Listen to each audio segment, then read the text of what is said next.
Eminem, the great white hope. White rappers had zero respect in rap. Let's keep that 1,000 out. When you talking about this hip hop shit that I can't live without, I can live without that. Feuds in hip-hop come and go as the culture keeps evolving. But every now and then, people who once rolled together end up on opposite sides. And when icons fall out, the whole world pauses to watch. One of the wildest, most unexpected tensions to shake the scene from late 2020 into early 2021 was the clash between Snoop Dogg and Eminem. These aren't just big names, they're cornerstones of the rap world. For years, they were seen as part of the same squad, showing love and moving in the same orbit. So when fans realized they suddenly weren't cool anymore, confusion exploded. People were shocked and scrambling to figure out what happened. But lately, it seems like things have quieted down, at least on the surface, and the air between them is much calmer. With that said, let's look at how this whole situation even started. How did two artists, who were usually laid back around each other, end up in a full-blown disagreement? Here's the twist. Eminem wasn't the one who sparked it. The first strike came from Snoop Dogg. It all kicked off during a conversation about the rap landscape, the greats, and who truly deserves to sit in those top-tier seats. And right in the middle of that discussion, things shifted.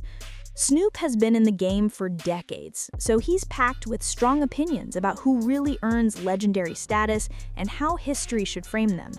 When he sat down with the Breakfast Club, he started by revisiting Dr. Dre's journey, from NWA to building Death Row Records to becoming one of the most respected producers in hip-hop. And he wasn't lying either. Dre is a straight-up titan. From creating classic beats, to shaping entire eras, to building those famous headphones that turned him into a business powerhouse, his influence is massive. Even with a few bumps along the way, there's no denying his impact. Snoop then shifted to Dre's unmatched eye for talent and how he's introduced major voices to the world. He brought up Eminem as a prime example of someone Dre lifted into superstardom. Snoop didn't sugarcoat it. He called Eminem the Great White Hope, pointing out how white rappers had zero respect in the culture at one point. He kept going, saying Dre pretty much positioned Eminem in a spot where the public would see him as one of the all-time greats. Snoop said Dre may have placed Eminem in the top 10 conversation. I don't think so, but the game feels like that, he added. That comment shook the internet. People couldn't stop talking. Snoop made it clear that while Eminem is absolutely a top-tier lyricist, a huge part of his rise was tied to Dre's guidance. He said Dre helped M unlock the strongest version of himself, which made it sound like Eminem's success was directly linked to Dre's influence.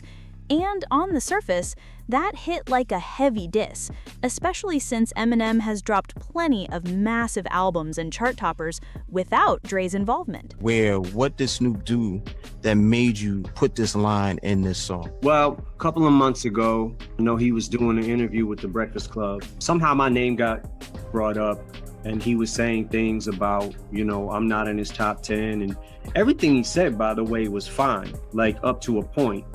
When he I've never said, like him saying that I'm not in his top 10 because there's some rappers from the 90s that I can't fuck with. Him saying Dre made the best version of me, absolutely. Like, why would I have a problem with that? Like, would I be here without Dre? Fuck no. But even with that sting, there was still truth mixed in. Eminem later admitted Snoop wasn't completely wrong about Dre's impact, and that honesty surprised a lot of people. But Snoop wasn't done. He kept going, and things got even more direct. The whole discussion started because Snoop was asked about his personal top 10 rappers. So if Eminem wasn't in it, people obviously wanted to know who was. And Snoop was fully prepared to list his picks. He said rappers from the 80s outshined Eminem in his view, name-dropping Raheem, Big Daddy Kane, KRS-One, LL Cool J, and Ice Cube. Then he dropped the line that sent fans into a frenzy. But when you're talking about this hip-hop that I can't live without, I can live without that. That sentence hit the internet like lightning. So yeah, Snoop laid some tough truths right at Eminem's feet. He didn't hold anything back. Still, he insisted that he and M were brothers in that OG sense, which matters in their world. But for Eminem, that wasn't the real problem. This wasn't about not being on the top 10 list or even the comment about Dre shaping his career. What really bothered Eminem was the way Snoop said it, the tone, the dismissal, the edge behind it.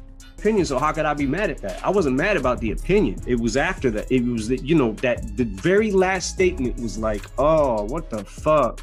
Like, damn, dog. Like, really? But, I said what I said. I addressed it. I felt like I said what I needed to say. Eminem felt the disrespect loud and clear, so he fired back in the only way he does, through the music. If you've been following him these past few years, you know he's been releasing albums packed with messages, bars, and direct hits at anyone who takes a shot at him. When he dropped side B of Music to be Murdered By, he didn't hold back. There were plenty of shout-outs and pointed lines aimed at both friends and foes. And in the final verse of Zeus, he mentioned Snoop, clearly responding to those earlier comments. He rapped, "I'm diplomatic 'cause I'm trying be. Last thing I need is Snoop Dogg and me." That bar grabbed attention instantly. It wasn't just a rhyme, it was a response. Then he hit even harder. "Man, dog, you was like a damn bod to me. Man, not really, I had dog backwards." That one landed like a punch. It was M's way of saying he once looked up to Snoop, but now he saw him differently. A sharp flip meant to sting, and considering the frustration he was feeling, it wasn't shocking he went there. So what did Snoop do? At first, he didn't respond with music. He went straight to Instagram, dropping cryptic posts that made people talk. One message said folks who don't communicate end up thinking everything's an argument, which felt like a slick dig at M. He also posted about how people get upset when you tell the truth, hinting he didn't regret a single word. Interviewers circled back, fans kept asking questions, and the tension started heating up again. After Zeus, people wanted to know if Eminem's issue was just Snoop's tone or something deeper. M kept saying what bothered him was the way Snoop brushed him off, like he didn't deserve the respect he'd earned. Then things escalated again when an Instagram account asked if Snoop planned to respond to Eminem's track. Snoop slid right into the comments and wrote, "Pray I don't answer that soft double O." That line hit hard. Being called soft is something no rapper ever wants attached to their name. And Snoop saying M should pray he doesn't respond made it look way more serious, like he was competent and ready if he needed to be. If you imagine what a full-on clash between these two icons would have been next level, like the old school wars, think 50 Cent versus Ja Rule, or even Eminem versus MKG, each track sharper than the last, every line meant to prove who owns the mic. That's the type of showdown where it's not just bars, it's about making the other artist regret stepping in the ring. Here's the twist. Even though Eminem has been dropping music recently, not everything has hit the classic M level fans expect.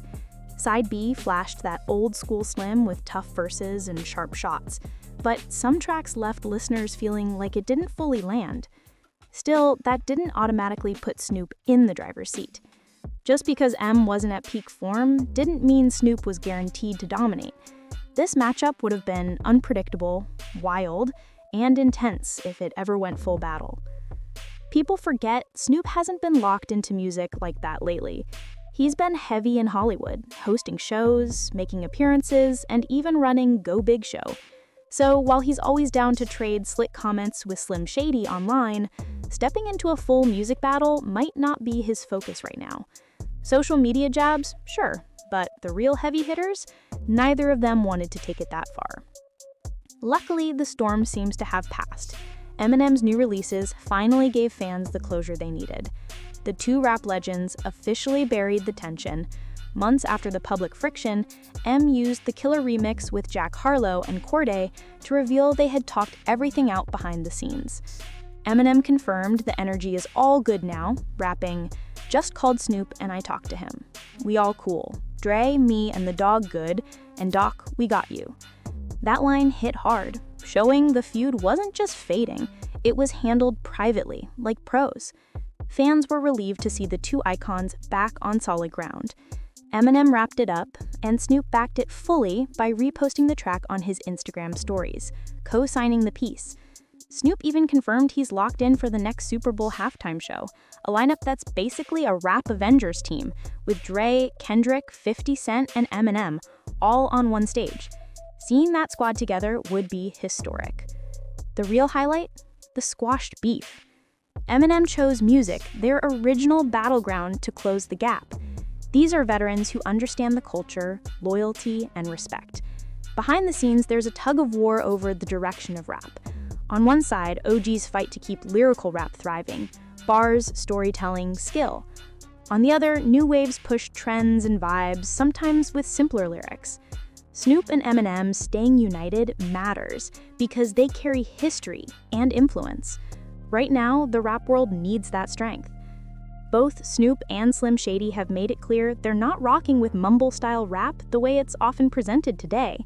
Sharing that stance, they knew this feud was small and needed to be put aside so they could focus on pushing the culture forward. Now that the tension is gone, they can actually lift the game the way OGs are supposed to. You've probably heard people talk about the changing of the guard in music, where older artists get replaced by newer ones fitting current trends. Usually that happens when the originals admit they're being outshined. That's why genres like folk or disco faded. But rap isn't like that.